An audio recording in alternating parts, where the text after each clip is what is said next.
Od 20. mája tohto roka pribudol do portfólia partnerských miest Bardejova ďalší zahraničný partner.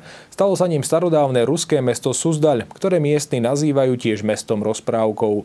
Má zhruba 10 000 obyvateľov a ročne ho navštíví 1,5 milióna turistov z celého sveta. Zmluvu o partnerstve medzi Bardejovom a Suzdaľou minulý víkend v sobotu priamo v tomto ruskom meste podpísali vedúci administrácie mesta Suzdaľ Sergej Sacharov a v zastúpení primátora Bardejova vedúci oficiálnej delegácie nášho mesta René Semanišin. O vážnosti podpisu svedčí aj prítomnosť na slávnostnom ceremoniáli mimoriadneho a splnomocneného veľvyslanca Slovenskej republiky v Ruskej federácii Petra Priputena a vicegubernátora Vladimirskej oblasti Alexandra Lobakova.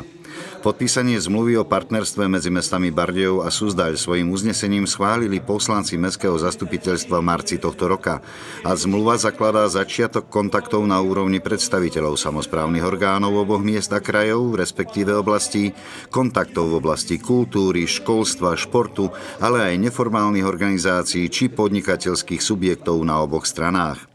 Mesto Suzdaľ leží asi 250 km severovýchodne od Moskvy. Je mestskou rezerváciou a patrí do tzv.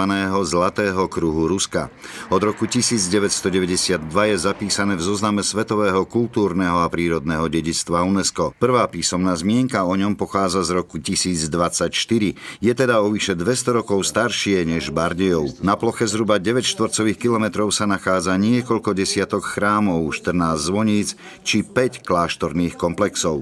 Bardejovská televízia pripravuje z oficiálnej návštevy krátky dokument, v ktorom sa budeme snažiť podrobnejšie vám toto starodávne ruské mesto, plné historických stavieb, predstaviť. O jeho vysielaní vás budeme včas informovať.